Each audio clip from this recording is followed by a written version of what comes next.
Hello students, मैं Shweta Maheshwari from आदर्श शिक्षा निकेतन high school. बच्चों, लास्ट वीडियो में मैंने आपको हिंदी रीडर का रिवीजन कराए थे 4 चैप्टर्स। आज हम हिंदी ग्रामर का रिवीजन करेंगे। ग्रामर में जो टॉपिक्स मैं आपको रिवाइज करा रही हूँ, आपको उन्हें लर्न करनी है एक बार। ठीक है, चलो स्टार्ट करते हैं हम भाषा से। हमने भाषा का टॉपिक पढ़ा था। भाषा क्या होती है, सबसे पहले मैं आपको ये बताती हूँ। भाषा वह माध्यम है जिसके जरिए हम अपनी बात को दूसरों तक पहुंचाते हैं या दूसरों की बात को खुद समझते हैं। वो हमारी क्या कहलाती है? भाषा। भाषा कितने प्रकार की होती है बच्चों? 3 प्रकार की। नंबर 1 मौखिक भाषा, नंबर 2 लिखित भाषा और नंबर 3 सांकेतिक भाषा। मौखिक भाषा क्या होती है? जिस भाषा में हम केवल बोलकर या सुनकर, मतलब या तो हम अपनी बात बोल रहे हैं, दूसरों तक पहुंचा रहे हैं, दूसरों की बात सुन रहे हैं और अपने तक पहुंचा रहे हैं, तो वो माध्यम होता है हमारा केवल मौखिक भाषा। उनमें ओनली हम बोलते हैं, ठीक है, बोल के अपनी बात को दूसरों तक प्रकट करते हैं और दूसरों की बात को खुद समझते हैं। दूसरी आती है हमारी लिखित भाषा। लिखित भाषा में क्या होता है, हम कोई भी अपना कोई टॉपिक है या अपनी कोई बात है, वो हम लिख कर समझाते हैं, तो वो हमारी क्या कहलाती है बच्चों? लिखित भाषा। ठीक है, एग्जाम्पल के तौर पे जैसे टीचर आपको ब्लैक बोर्ड पर पढ़ा रही है तो वो लिख भी रही हैं, है ना, तो वो हमारी क्या हो गई? लिखित भाषा। थर्ड होती है हमारी सांकेतिक भाषा। सांकेतिक भाषा के अंदर क्या होता है बच्चों? हम एक दूसरे को अपनी बात इशारों में समझाते हैं। ठीक है, ना तो हम बोलते हैं ना हम लिखते हैं, ओनली इशारों में हम अपनी बात को दूसरों तक समझाते हैं, तो वो हमारी कौन सी भाषा होती है? सांकेतिक भाषा। अब देखो, हमें तीनों भाषा के बारे में पता है। अगर इससे रिलेटेड कोई भी क्वेश्चन आता है तो आप अच्छे से पुट अप कर सकते हैं। ठीक है, नेक्स्ट टॉपिक आता है हमारा वर्ण और वर्णमाला। ये भी हमने पढ़ा था। वर्ण क्या होता है? भाषा की सबसे छोटी इकाई, वो क्या कहलाती है? वर्ण। क्या कहलाती है बच्चों? वर्ण। और वर्णमाला किसे कहते हैं? अलग अलग वर्णों की, सभी वर्णों को मिलाकर जो बनती है वो हमारी क्या बनती है? वर्णमाला। जैसे अलग अलग फूलों से माला बनती है, उसी प्रकार अलग अलग वर्णों से वर्णमाला बनती है। ओके, समझ में आया? वर्णों के समूह को हम क्या कहते हैं? वर्णमाला। ठीक है, चलो ये हमने पढ़ लिया। इस प्रकार इसमें क्या था आगे? इसी प्रकार वर्णमाला भी 2 प्रकार के वर्णों से बनी है। कौन कौन से? स्वर और व्यंजन। स्वर हमारे कितने होते हैं बच्चों? 11। और व्यंजन कितने होते हैं हमारे? 33। ठीक है, तो ये टॉपिक हमारा होता है। एक हो गया हमारा भाषा, दूसरा हो गया हमारा वर्णमाला और वर्ण। ठीक है, नेक्स्ट टॉपिक है लिंग बदलो। लिंग बदलो, देखो लिंग बदलो में क्या होता है? पुल्लिंग से स्त्रीलिंग में बदल जाता है। ठीक है, क्या? जैसे मैं आपको एग्जांपल देती हूँ, आपने पढ़े भी हैं, ये सब मैंने करा चुकी हूँ, फिर भी एक बार हम रिवाइज कर लेते हैं। जैसे माता, माता का क्या होगा? पिता। लेकिन अगर आपको लिंग बदलो में पिता आ जाता है तो आप कंफ्यूज नहीं होंगे, आप उसी का अपोजिट लिख देंगे, माता। ठीक है ना?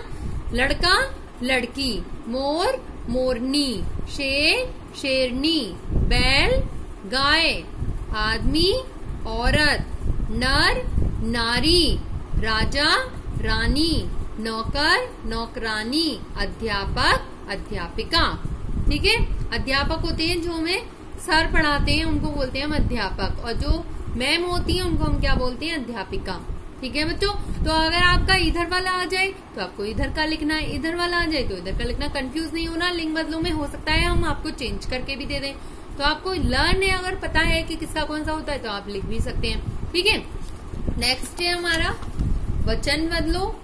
वचन बदलो में क्या होता है? मैंने आपको बताया था, हम बात कर रहे हैं मान लो एक वस्तु की, तो वो आती है हमारी एक वचन में। ठीक है, जहां एक से ज्यादा की बात हो रही है तो वो आएगी हमारी बहुवचन में।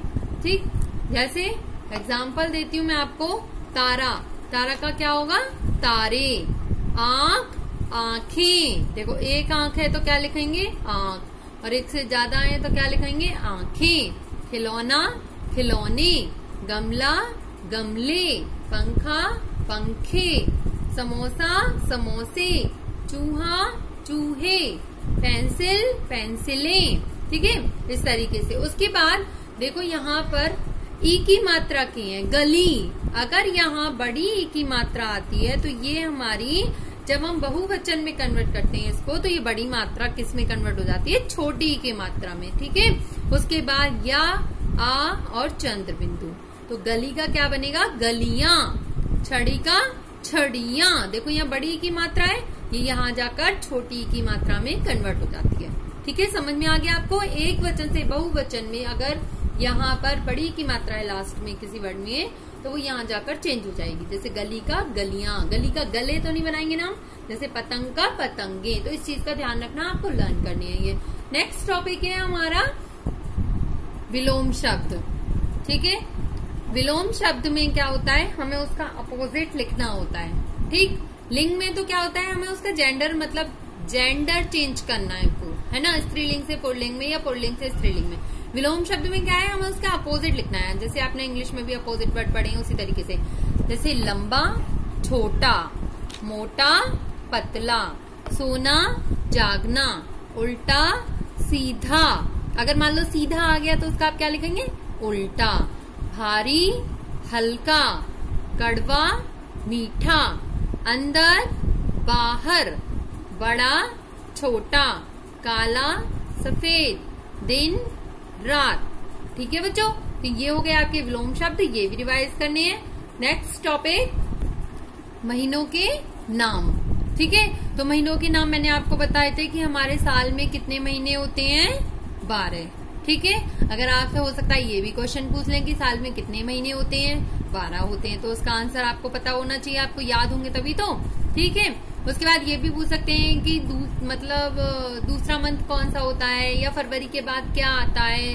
तो आपको मंथ नेम भी लर्न कर लिए, मैंने आपको पहले भी रिवाइज कराए थे। तो बच्चों जिसने नोट नहीं किया है वो भी सब नोट कर लेना अपनी कॉपी में।